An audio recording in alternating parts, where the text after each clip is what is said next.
Let's talk about it. Come on and shout it. I talk, you talk, we talk. Women talk life. It ain't no surprise. Baby, you could see if you would open up your eyes. You won't understand if you can't open up your mind. So let's stop wasting time when women talk live. And welcome to another episode of Women's Talk Live. I'm your girl, April J. I'm SassyScribe. And this is Elle, Boogie.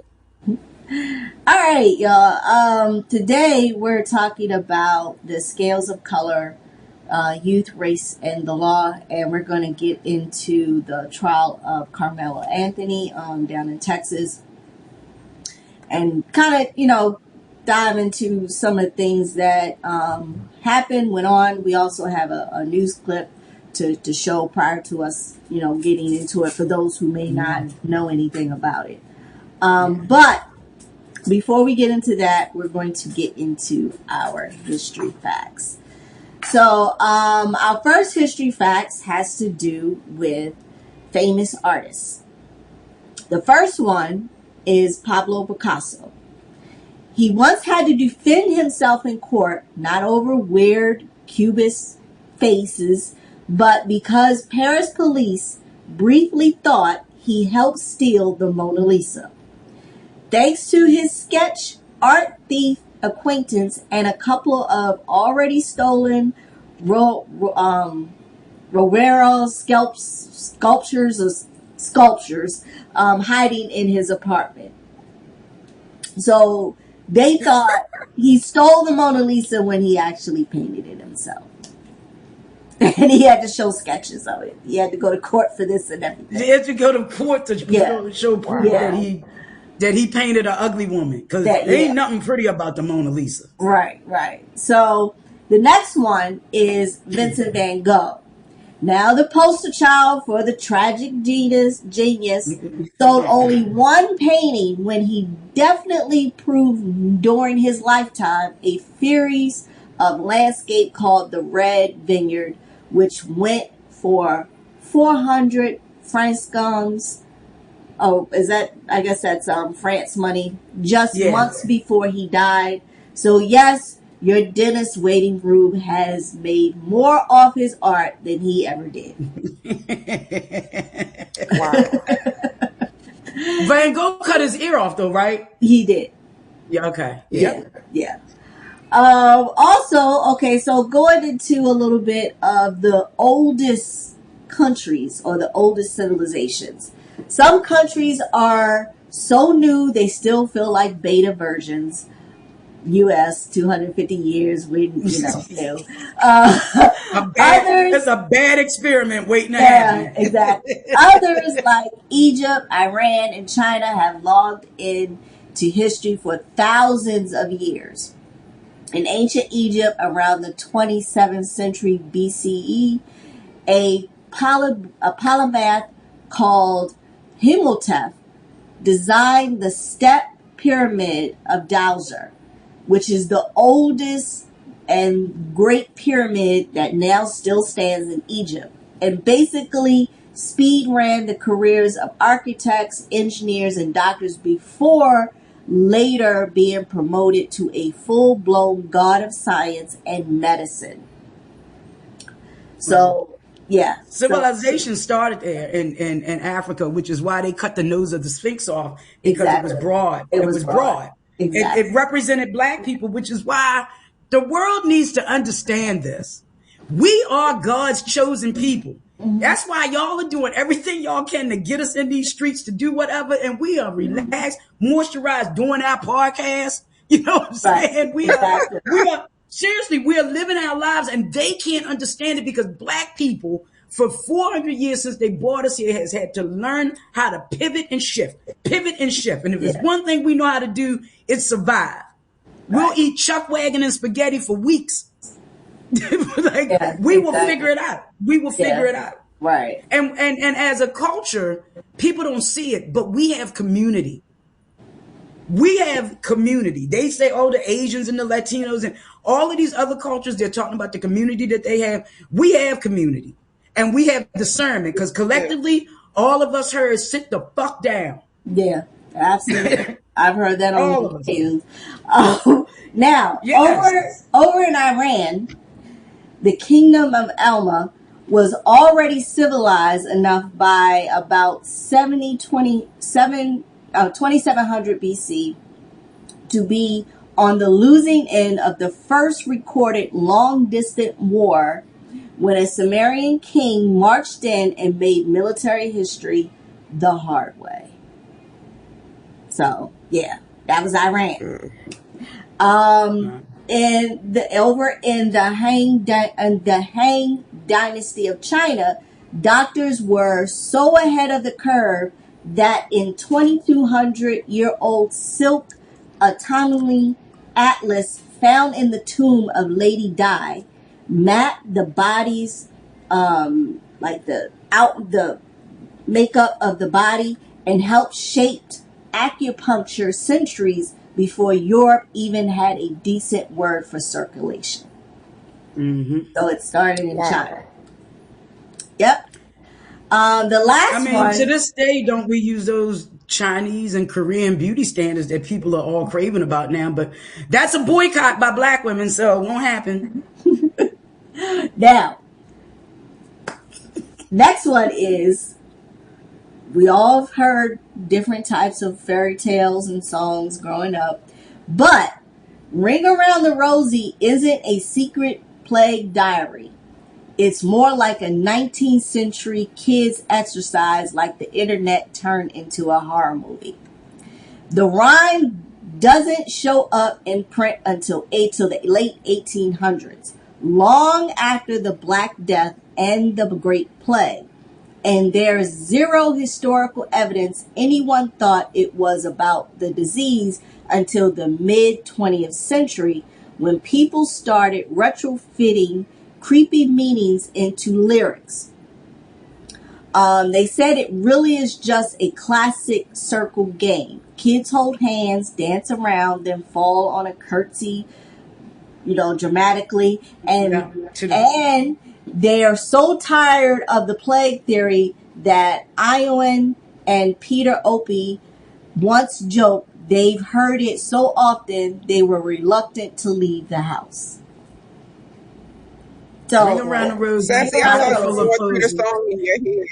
I am. Ashes to ashes, we all fall down. That was like it was the about dumbest death. rhyme. We all fall down. Yeah, But we it was didn't about we death. didn't know it. We didn't know it was about the Black Death, but Yeah. yeah. So that what part. was Duck Duck Goose about then? That's probably a story behind that too.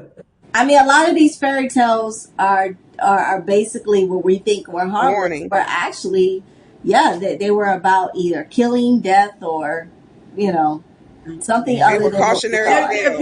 if you think about it, Like the Fable. Little Red Riding Hood and the Billy Goat's Gruff, they were all trolls and the werewolf coming to eat them. Or Right. I think the werewolf was trying to rape Little Red Riding Hood. To be honest with you, if you think That's about like it, Epstein Island. it is Epstein Island. You think about it. They don't want people talking about that, but they are doing everything in their power to save this man. This man did some horrible, atrocious shit to girls. He did. They said one of them said that he mutilated one of the breasts, the nipples of one of them. So he's a sick, sadistic fucker. He's sadistic. And I don't think he's the only. I don't think he's the only one sick. He's not the only one. I think there's a lot of sick ones out there. They had J.D. Vance in the Situation Room. The Situation Room. The Situation Room, the war room to discuss these files. White people, and I know y'all listen, this the white adjacent, y'all ain't mad enough and we not doing it. We're not doing it for you. You know what you need to do. They need to be like Albania. Albania has not sat down since they sold that land to Ivanka and Jared Kushner for the second Epstein Island. They're not letting it happen. The U.S. is too comfortable. I'm sorry, it's too comfortable. Yeah. Comfortable. Which is why black women are boycotting Asian beauty supplies and nail shops. And it's not a boycott. It's a redistribution of wealth. Think about it like that. circulate it back to us.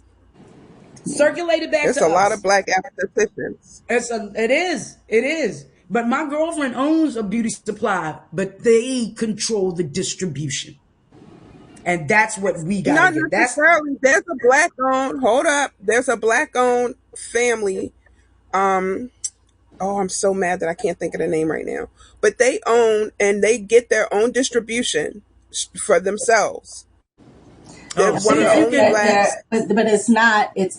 It's hard to find sometimes, Right. Because Right. for the most part, anything that They black might be people able to order buy or online. purchase. Order online and get it through No, Amazon. I get it, but I mean, those it's just, are our those dollars are still are Asian. Yeah, those are our still dollars. Asian. Yeah, it's hard to find. I'm not saying it's It not is. out there, and I'm not Right. saying we don't, but it's not something that's readily available to us because And they we're the try to ones who block are the them out biggest a lot. consumers. So anything that we're the biggest consumers, We would- of, they'll they try to Yeah. dominate or. Well, you know or- what?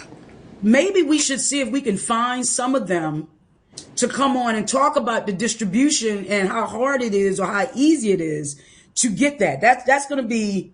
I'm a research guy because there's a couple of people that are. There's a couple of people I just. Okay, great. There's just a couple of people I sent y'all that I definitely want to have on, which Yeah. All right. So I'm sorry. Want to get it? No. We're fine. That just got another show coming. We are talking today about the scales of color, youth, race, and the law. Yeah. And this is about the trial Carmelo Anthony. Sassy, you want to kind of give some of the background? Yeah, so as April said, we're turning our focus to the reality that continues to fracture communities across America, and that's the severe disparity in how our justice system perceives and punishes young black boys versus their peers. Thank Kyle Rittenhouse. And we're examining this through the lens of the case that recently concluded in Texas. Now, mind you, the incident happened in one county in Texas, I believe Frisco, and they actually held the trial in a different county in Texas. And it was the trial of 19-year-old Carmelo, not to be confused with the former Denver Nugget basketball player, because his name is spelled with the K. Who won? Yeah, that was the yes. He played for the Knicks. Yeah, but he's from Baltimore. Carmelo, the basketball player. Yeah. Yes. It happens to be my friend's cousin, but nephew, as I say, cousin, who was, okay. And he was sentenced to 35 years. Now, when we think a jury of our peers, right? This poor child, unfortunately, didn't see that. And it was heartbreaking to see when they rendered this verdict, how he dropped his head to his chest and just burst into tears. 19 years old, because he was defending himself from 4 white boys that somehow they were able to perceive them as the victims, and Carmelo, one lone black boy who was outweighed by them by 80 pounds, that he was able to defend himself. And he stabbed the guy, but as soon as he stabbed him, he ran and told the coach what he did. But that did not get relayed throughout the court, the parents, and I felt bad for the parents. And this is why I think sometimes some of the people, and please, people in the South, don't take this the wrong way, but y'all have such an antebellum mindset that you believe the white man's water is wetter, that you go with and believe everything that they say. And for whatever reason, these prosecutors and these defense attorneys told you, one, not to let your son speak for himself. So they created and controlled the narrative around it. The judge didn't allow any cameras in the courtroom, another way for them to contain what information was released. So this boy was seen as the aggressor from the very beginning, when he was in fact the victim defending himself. And there's a viral clip of an older black woman who said she is the mother of 5 sons, and she doesn't know what to tell them, because if you defend yourself, you can get arrested, you'll get punished. If you run away, you can get punished. So what are we supposed to tell these kids. So I'm going to break down the 5 key points from beginning to end. So the incident happened in April of 2025. They were at a track meet in Frisco, Texas, when it turned fatal after an altercation broke out between 17-year-old Carmelo Anthony when he took shelter under a rival's tent. Now, maybe that was not the smartest thing to do, but that's what he did. So the witnesses confirmed that the victim, the guy that was killed, Austin Metcalf, shoved Carmelo first. And the prosecution argued that Anthony provoked the encounter by reaching into his bag and warning, "Touch me and see what happens." He was defending himself. Because what you push him for, just because he was a rival and took shelter under the tent, right? And he doesn't have to have a right to retreat. He doesn't have to retreat. He doesn't. But and again, this is Texas. Isn't that a stand your ground state? Yep. Yeah. Okay. He is not required to retreat. This is why I tell my boys and my girls too, that your life can change in 5 seconds depending on your decision. That's true. That's true. So this is a split-second decision. The defense argued that Carmelo acted out of sudden fear and chaos when confronted by a larger student, which he did.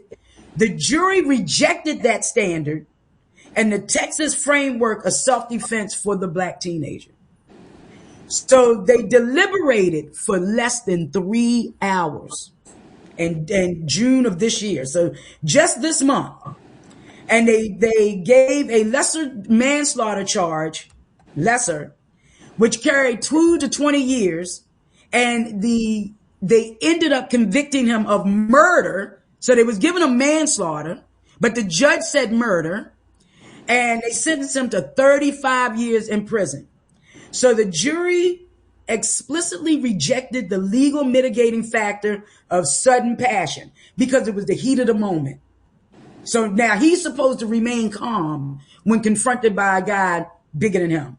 So they said it proves how difficult it is for the legal system to view a young black man's panic or fear as human and sympathetic response rather than calculated malice. And Kim, as a mother of sons who raised them from children to adulthood without getting arrested, without being on drugs, and Baltimore City, you're an expert on this.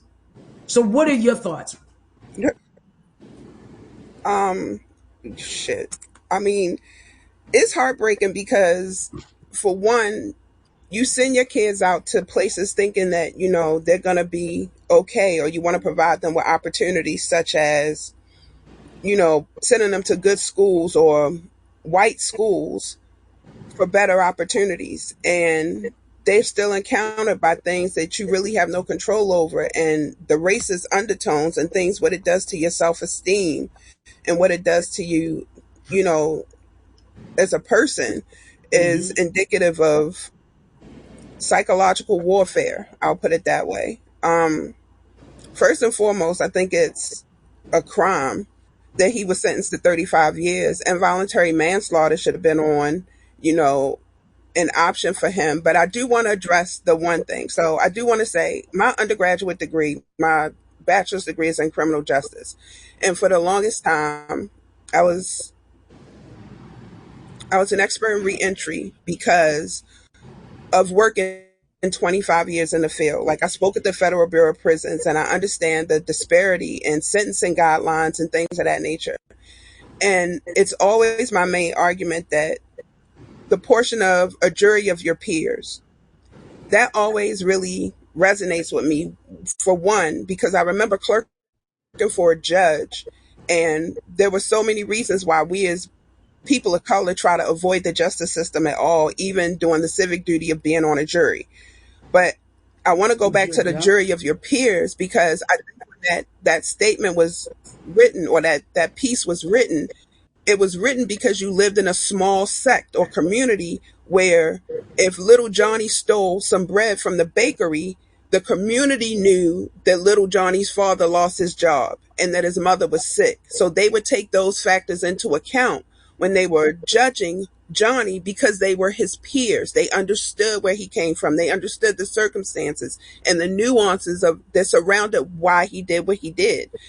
So we are no longer judged by a jury of our peers. If you were to do a civics test in terms of the Black experience, I think white people would fail exponentially because they have no concept of what it's like to be Black in America. And so they're no longer your peers.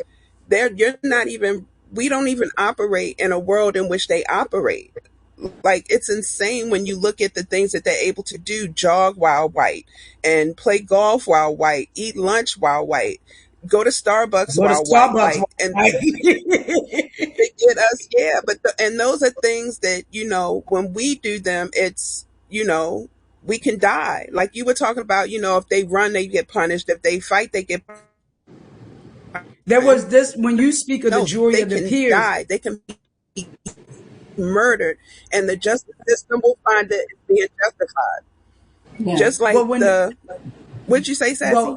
Well, we'll look at it like we can go back like over 16 years when Obama was president and Trayvon was killed. Right. And no, not Trayvon. It was when Tamir Rice was killed, and white people lost their ever-loving mind when Obama said that could have been my son. Yeah, exactly. Well, why would he say that? Because every judge and every judge and every jury, when they see a Kyle Rittenhouse, or Dylan Roof, the first thing they say, and they will swear up and down that they don't think this. That could be their son, their nephew, their grandson. It could be any of that. And they see that, which is why they are so lenient. And I have white friends, and I hear how white friends talk about someone's in their life mistakes. I mean, but they're really a good person. It's like, how the fuck are they good if they've been in and out of jail?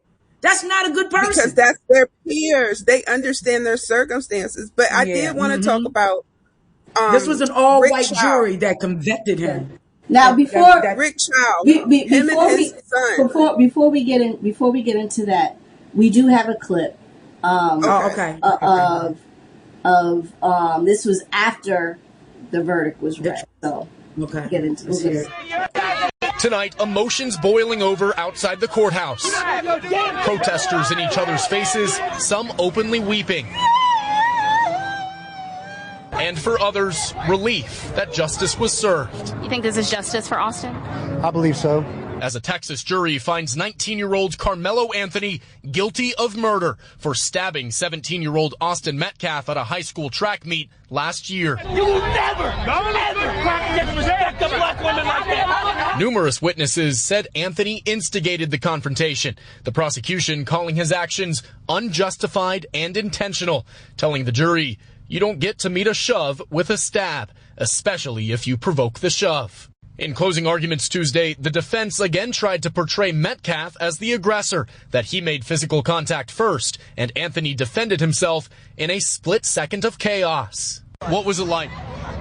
What was it like? When the verdict was read. I feel like it was designed to protect white people, the system, and it was not designed to protect black people. It's self-defense. Supporters of Anthony have raised concerns for a fair trial after no black people were seated on the jury. Inside the courtroom, tears from both families. Anthony's mother described as weeping, later asking the court to please have mercy on my son. Yeah. So it's heartbreaking. It is really heartbreaking. It really is heartbreaking. I'm sitting here trying not to cry, but that boy is going to be a grown fucking man, 54 years old, before he gets his whole life gone. And then here's the other thing that they're really not talking about in the news. The fucking judge knew the Metcalf family. They are all fucking connected. People on the juries knew the family. They're in a small county. They moved it from Frisco County to Collin County, right? Because they said it was a diversifying, but it's an historically conservative and predominantly white suburb of North Dallas. Like Simi Valley. There were no black people on this jury, which I blame the defense attorney. But then if we look at what you were about to say, Rick Child, KL, if you look at that, it was 5 black people on that jury and they still found that fucker not guilty. So it is just because we skin folk don't mean we kinfolk. So how did 3 black women and 2 black men that goes back to what you said about agree? people? No, that goes to what you said before about the antebellum mindset, because that's South Carolina with Rick Child. And just to familiarize, our audience, Rick Child and his son chased a 14-year-old child, because they never refer to our kids as children. Yes. It's always, the suspect or the man or, so on and so forth. But 14-year-old Cyrus Charmack Belton, he was 14, and I like to say his name. And they chased him out of the store because they thought he stole a bottle of water. And they shot him in the back. They chased him for a football field, like a football field length, before shooting him in the back. Shot him in the back. Over a bottle of fucking water that he didn't have. They found a gun at the scene by his body, but I haven't heard anything about if it were his gun. Like, drop guns happen all the time. It wasn't his gun. It was not that boy's gun. It wasn't.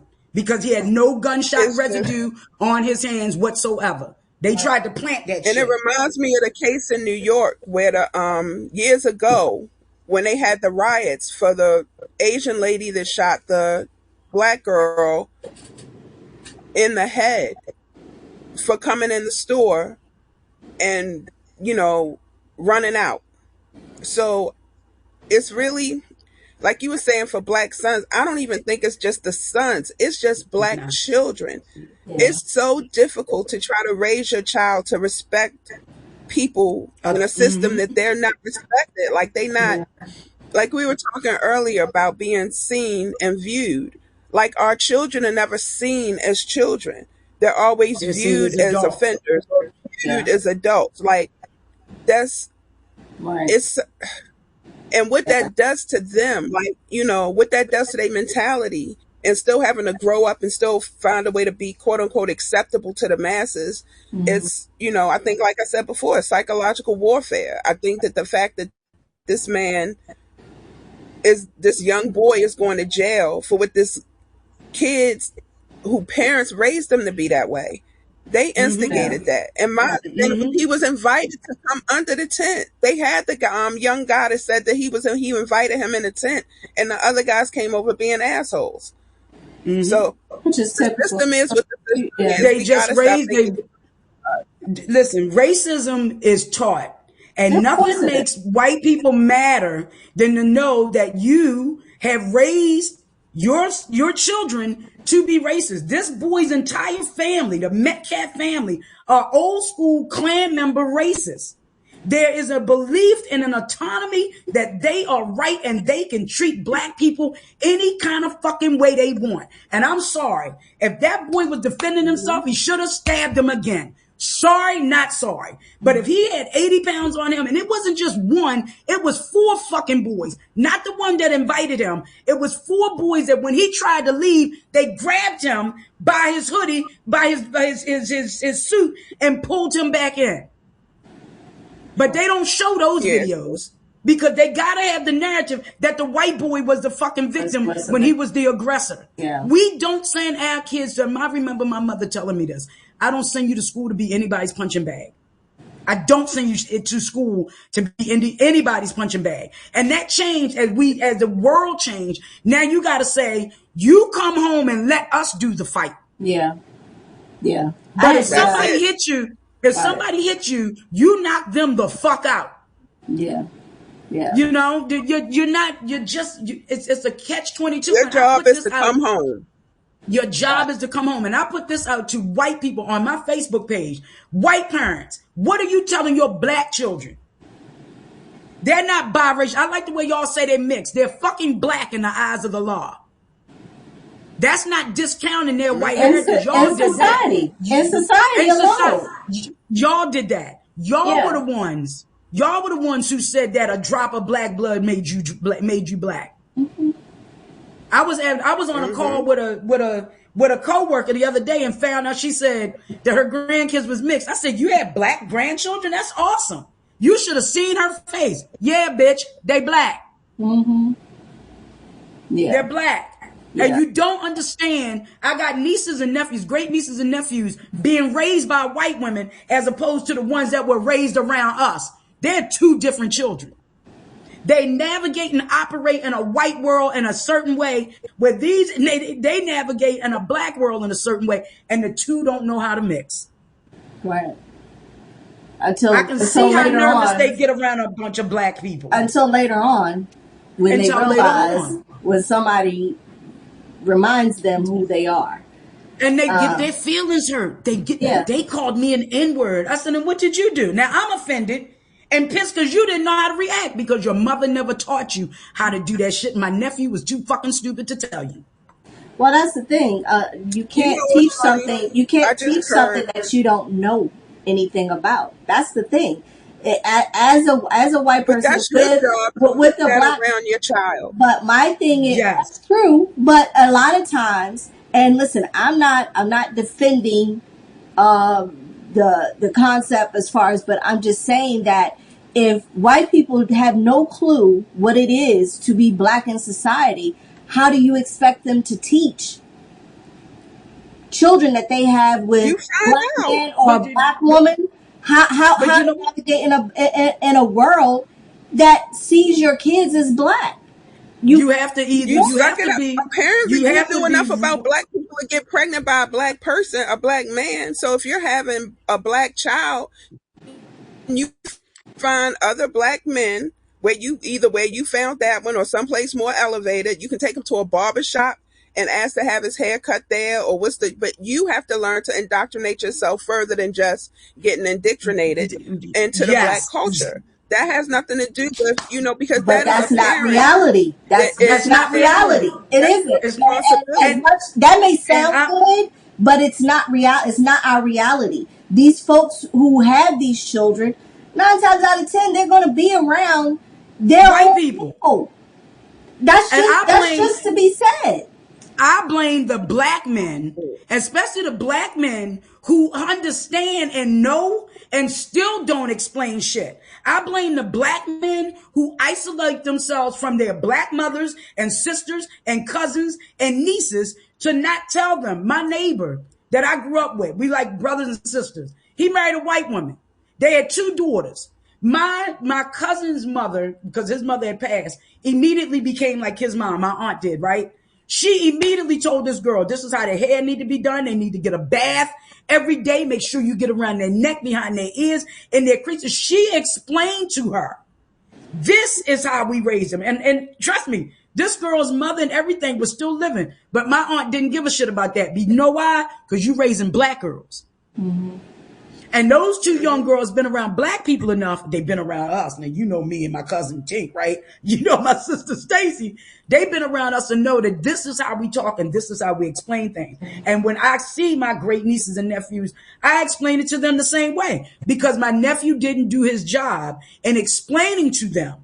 And now he has another son being raised by a white woman. And I know right damn well she ain't telling him shit. And he ain't around us anymore. So you gotta know this it's like you had said earlier, it's the adultification bias because he was 17 at the time of the incident. Texas law allowed him to be tried as an adult. His frontal lobe isn't even developed. There's so many things that could be valid on appeal with regard to his. I think they are going to appeal, and I think they're going with a black lawyer. I hope Benjamin Crump or somebody on that level gets involved in this. But, it's a practice that they disproportionately treat black youth as dangerous adults while extending grace to white people. Mm-hmm. So if you got a 25-year-old white man in college, they will like, what is it? They'll infantilize him as a young child, making a mistake, boys being boys. But you got a 17-year-old child that they're calling an adult. They said, despite having no prior criminal record and being described by his family as a college-bound student, he was treated by prosecutors as an apex aggressor who launched a sneak attack rather than a teenager handling an escalation poorly. And then the American justice system. Bullied. He was bullied, but they don't see that. They saw him as the aggressor. The double standard of fear, because our skin color automatically makes you afraid, whether you're male or female. At just looking at us, they see black women. Oh, don't make her mad. Like we can really overpower a man and do something. Not that he's a man and is more powerful than us, but that for somehow this man is afraid of black women. You're afraid of the tongue. Right. You're afraid of how we can emasculate you with our tongue, but physically we can't. You know, I like that. We can't beat you. Right. I like I can't remember the movie, but I think it was Michael McConaughey who did it. I think it was it To Kill a Mockingbird? I think it was. Yes. At the end, when he described this young lady and how she was found, and and really had close their eyes, and this was all white jury, close their eyes, and really went down the line of how they found this black young, time to kill. Yeah, time to kill. This young black girl. And then at the end, I like when he said, "Now imagine if she was white." Yeah. And that moment, that movie, when he said that brought chills, because it was just like, if folks would just sit and just think about, okay, like, what if this was the roles were reversed, and this was a white kid that killed a black kid in self-defense? Would you have the same sentiment that justice was served? They don't. Nobody wants to think about that. No. They have. It seems like this nation in general, ever since this whole, because the Tea Party is now MAGA. People can say what the fuck they want. The Tea Party has morphed into MAGA, which is the modern day Klan. And as black historians have been saying, they didn't punish the fuckers in the Confederacy, which is why this shit never died. Right? So it's historically, they've been treating us with the justification of violence when it comes to things by others, and they criminalize what we do, right? When we express ourselves or protect ourselves. So when we look at everything that's going on now, it's just the natural, I hate to say it, it's the natural progression of how people are thinking. And until we all realize that they lack empathy for anybody but themselves, they can't put themselves in anybody's situation. Even now, they're surprised that the shit that they voted for is affecting them more than it's affecting us, because it's designed to affect us. The reason why the United States doesn't have universal health care and free college is because black people will get it. Period. So anything that can affect them in a positive light, it always affects us in a positive light. Always. We'll always benefit from it, and they don't want it. And they see this. So this, as I see these jurors, and I see a lot of the antebellum people in the South and a lot of people in the North, and don't get it twisted. California got a lot of pockets of racism out there too. As liberal as that state may be, it's a lot of pockets of racism out in California. Oh, I think it's racism everywhere. You can't. It is racist. It really and truly is racism everywhere. But people just don't. They lack empathy, and that was a great analogy that you use. And if you haven't seen A Time to Kill, maybe it's time for you to either watch it or revisit it, because they really did. Yes. They really did feel that visceral. You could see the visceral feeling as they closed their eyes. And he said, "Now imagine if she was white." You could see some of the ladies clutching their pearls and whatnot. You could see that because they never imagined that. Yeah. They don't see us. They really and truly don't see us as human. And it's no other way to say it.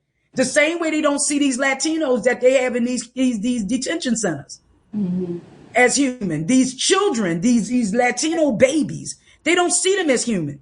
Yeah. And until Latinos understand that your ass ain't white, and Asians understand that your ass ain't white, and the Indians like Vivek Ramaswamy realize that you're not white, they're going to continue to do the shit that they do as long as you continue to accept your white adjacency. 92% of black women figured this shit out decades ago. Yeah. Oh wow. So You know what? I heard a quote. I was watching Criminal Minds because, of course, my mind is always in that field. But there was a quote by a guy, Sidney J. Harris. And I always talked about how, you know, people now would be like, well, if I was a slave back in the day, I'd do this and I'd do that. And I'm like, yo, shit is being done now. And you're still doing the same, you know, bullshit. Until I heard the quote, it really resonated with me because I found it to be so true. And it said, the history repeats itself, but in such cunning disguise that we never detect the resemblance until the damage is done.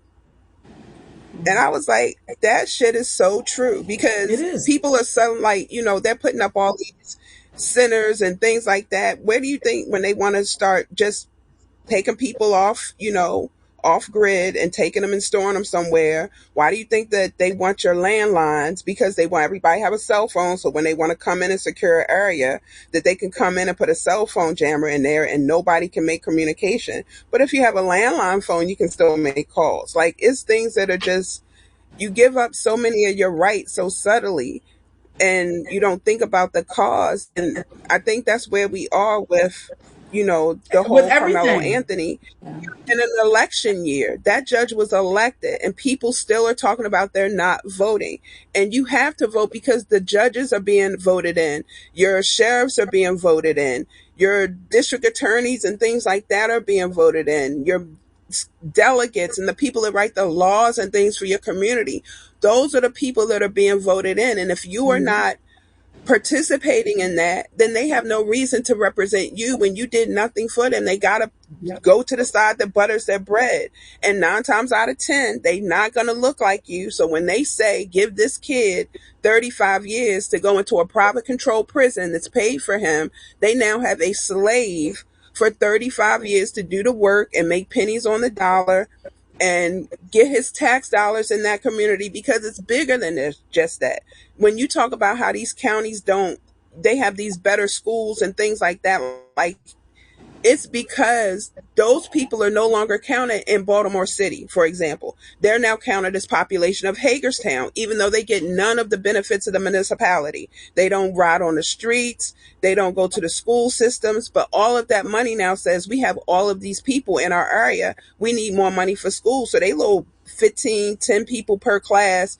They get archery as an option. They get bocce as an option. Our kids get, you know, metal detectors, cramped in classes with 35 people. So I really want to say how this really ties into where we are now with even the elections. This young kid went to jail for 35 years because people are not voting for the people that are going to make decisions based like that on their lives. Period, point blank. It's much bigger than just saying a jury of his peers. Get your ass out and vote. Vote that judge out. Put in somebody that looks, that has your mindset. It's a lot of young black people out here that can be candidates for judges, for sheriffs, for DAs, things of that nature. But yeah, that's how you make change happen. And it's sad that he fell through the cracks. And I hope that, you know, his appeal is followed up on and he gets some type of justice. But this is the state in which we find ourselves. We change it. But we got to make moves. Yeah. You know, Maryland, for those in Maryland that listen, by the time you listen to this, early voting is June 11th through the 18th, and the actual election day is June 23rd. I voted yesterday, and I can tell you, not yesterday, I voted Thursday, and I can tell you that so many people on the ballot were running unopposed. The Attorney General, the clerk of the Court of Wills. It was a lot of them that were running unopposed. And I said to myself, you need to run. But my 20s ain't going to survive the scrutiny. See, I can't be a 34 count convicted felon pedophile and still become president. They'll blast all of my shit all over Maryland about what I did and make me out to be who on the street. Yeah. To be a delegate. So I'm just saying, you have to vote. And then when we get jury duty, we can't say, let's figure out a way to get out of it. Because until we realize that the justice system continues to look at young black boys and see a child and not see a child capable of fear, rather than as a demanding a threat where they demand erasure from.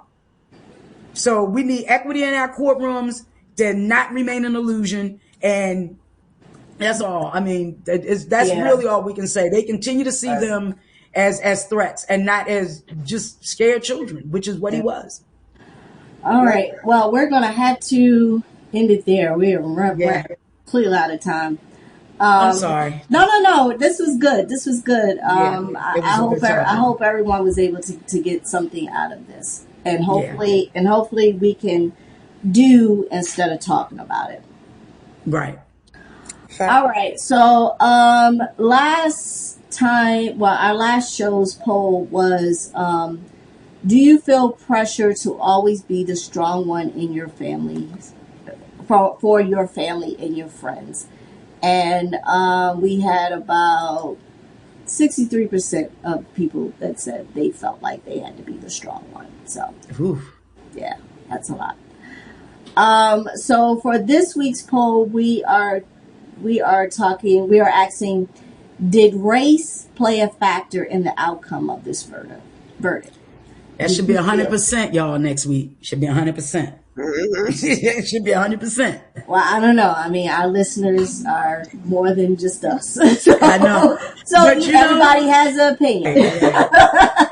All right. So my final thought for today is, revenge sounds so mean. That's why I prefer to call it simply returning the favor. I love it. I like that. People don't understand. Karma is so real. Yeah. And I don't think people really and truly understand how real karma is. No, do good, people. Do good. Yeah. It'll come back to you tenfold. But if that you is do bad, true. That is true. That's why sometimes I stay on my knees. Yes. Hey, listen. Everybody ain't an angel, and I'll be the first to tell you. I know I ain't no angel sometimes. God is working with me. I stay on my knees too. Yes, Lord, have to. You have to. All right, y'all. This is Women's Talk Live with your girl, AJ. I'm SassyScribe. And this is KL Boogie. All right, y'all. We'll see y'all next week. Peace. Women talk live.